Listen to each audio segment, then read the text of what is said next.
I'm finally almost done with my 4-part review. Just one more video to go. This video. Thank goodness.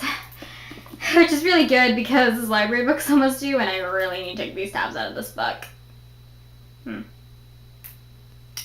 However, now that I know how I can use magic, Alakazam.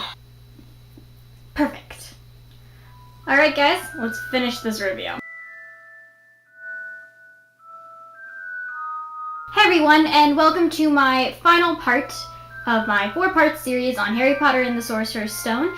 Today I'm going to be going through the plot, and then I'm going to go through my overall thoughts of this book. Hopefully this will be a slightly shorter video than last time's, but I can't make any promises. If you haven't watched part 1, 2, or 3, I would go check those out, though it's not 100% necessary. They should be in the cards up above. So without further ado, let's start this video. So before I go through my overall thoughts, I just want to quickly touch on the plot. I don't have a lot to say about this plot, I think. So I'm just going to go through this real quickly. Overall, the plot is really basic. I mean, it's literally the hero's journey. And while that's not a bad thing, and technically you can almost use any story as the hero's journey, it's really formulaic, and the plot it's not consistent in a weird way. Each chapter really feels like its own episodic story, and there's really hardly a strong narrative thread connecting the entire book. And even though there is a little bit with the Sorcerer's Stone, hence the title, it's not really well connected, and the book doesn't even really seem focused on its own plot. It's not that, it has a focus on this plot and then just things are happening around it. It feels like things are happening and the plot's just going around those individual chapters. I think this is best explained in chapter 11, and even though there is a hint of the plot in chapter 11, which is the Quidditch match, and Snape being the referee and everything, there's really not connected to the plot very well, and every sense of tension that might have been in the Quidditch game was kind of alleviated after Dumbledore came, and they're just like, Snape can't hurt us now, even though, as I pointed out earlier, Snape was actually not the villain, but whatever. But the point is, so how the chapter happened was, it was just focused on the Quidditch match, and then there was this lingering idea of plot thread, but it wasn't really well connected. And honestly, none of it was really well connected. Yes, in the end, everything sort of came together, but I mean, it's, it's not really coherent of a plot. And because I'd never really found the little side stories super interesting, or honestly really the main plot, and I wanted the main plot to fold out more and rather not the little side plots going on, I wasn't really interested.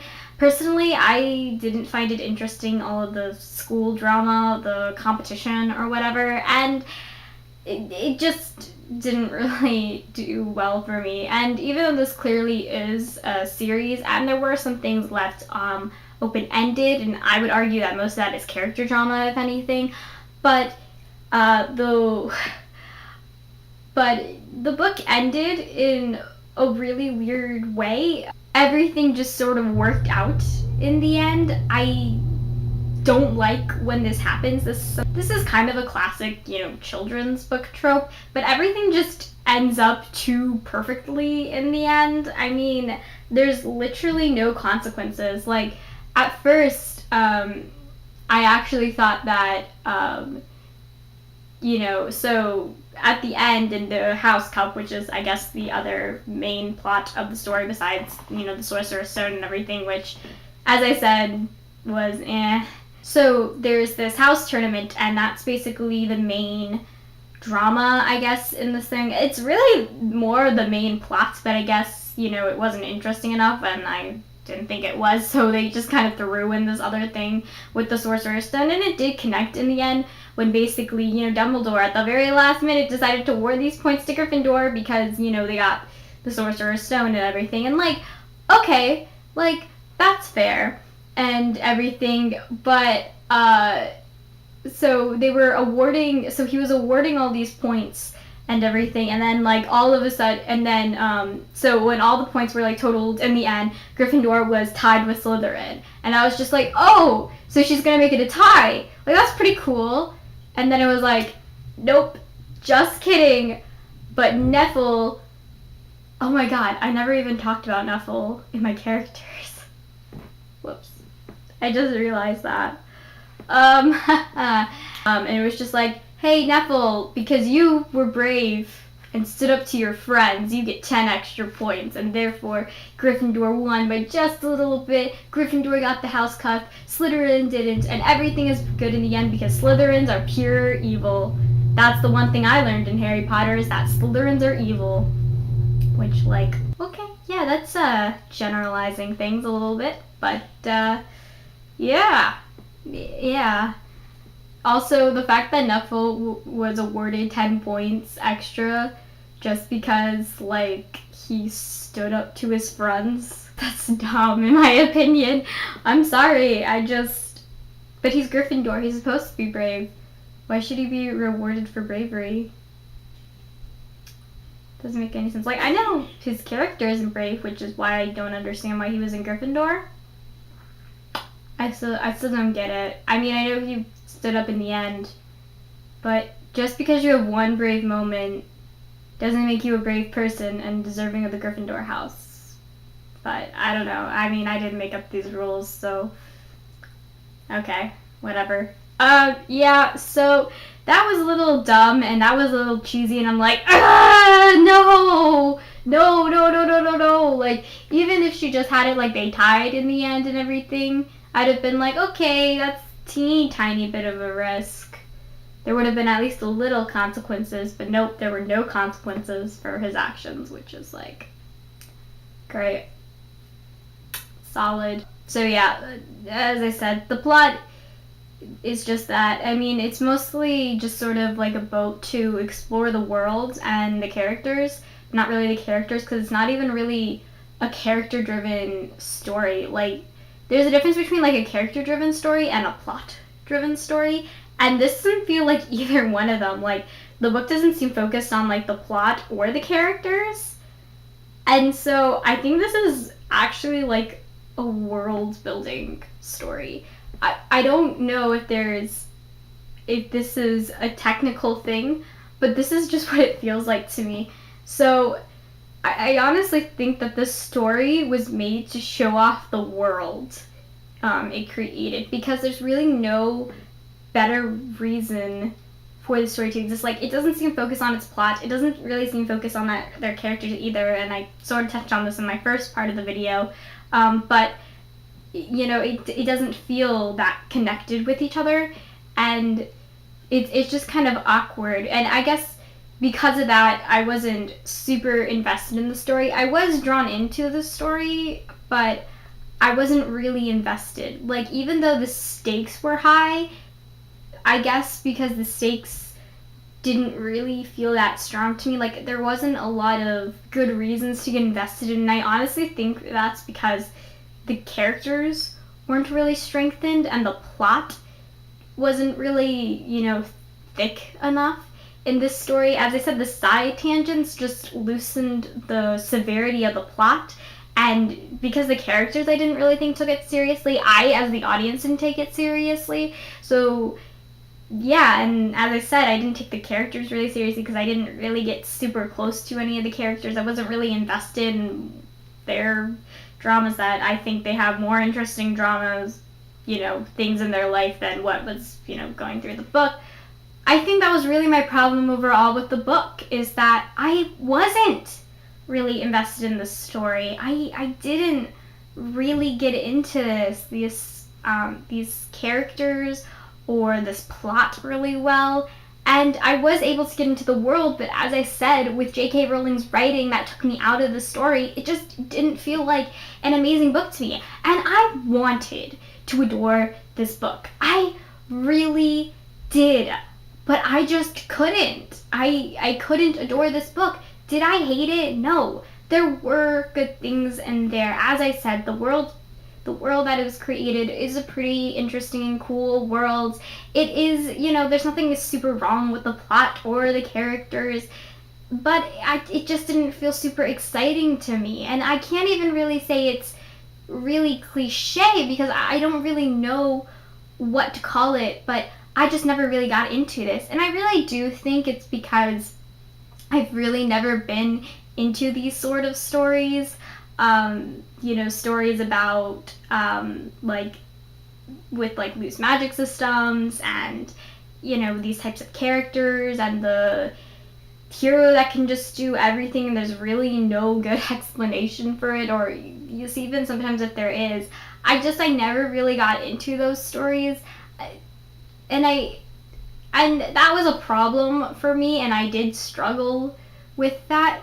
But I do like this book, and I do want to continue reading it. I will continue reading it, but I just don't think this was an amazing book, and so far it's not turning out to be an amazing series. Honestly, judging by this first book, I'm not super excited about reading the rest of this series. I've been putting off reading the second book. I recently only just got it, but I've really been putting off reading that book because I'm just not, super into it. I don't want to quickly get the next book or anything. So that's a problem. And if you're not really that invested in the story,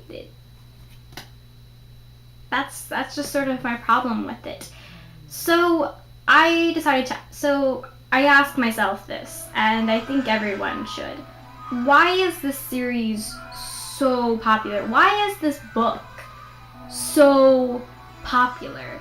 There's really no good explanation on why it's so good, why it's so popular. And I'm not saying, again, this book isn't good. It's good.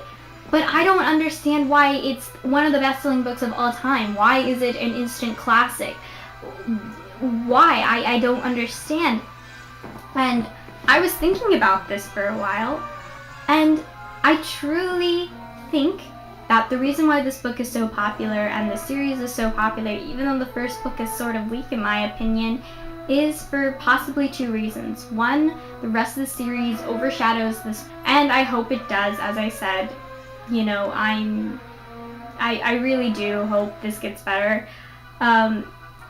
Or two, it's because the movies. And I'm not sure, and this is a question that I'm going to ask myself while I'm reading the rest of these books, is the reason why this book series is popular, is it because the movies were popular and the movies were good, or is it because the books are really good? So overall, if I had to explain my thoughts on this book, it would be, quite frankly, disappointing. I thought this was going to be an amazing book that exceeded my expectations, or at least met them.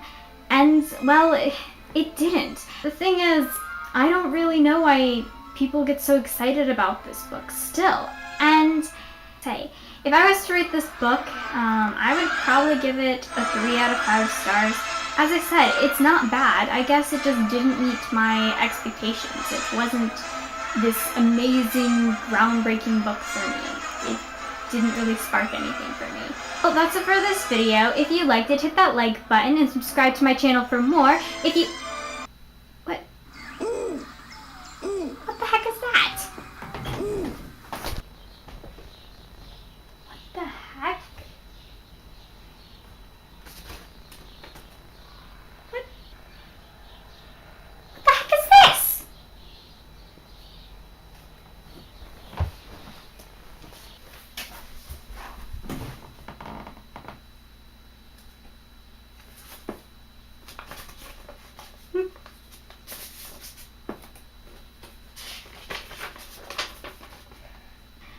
Dear Miss Kerman, we are pleased to announce that you have been accepted to Hogwarts School of Witchcraft, Wizardry, and Witchcraft. Down below is a list of required reading over the summer since you've missed a lot. Wait, I shouldn't be going to the school in... Shouldn't I be going to the wizarding school in America? Since it's sand. Oh, we realized that since you live in America, you should attend the Elementary School of Witchcraft and Wizardry. But since you are actually the worst... Gee, thanks. And Americans are so stupid, you should probably attend Hogwarts for your own good. Wait a second, what is that supposed to mean? So, list of summer reading to catch up on your wizarding studies. Let's see, the Standard Book of Spells, okay, that makes sense. Fantastic Beasts and Where to Find Them. Alright, and, Harry Potter and the Chamber of Secrets. I should have seen this one coming, shouldn't I?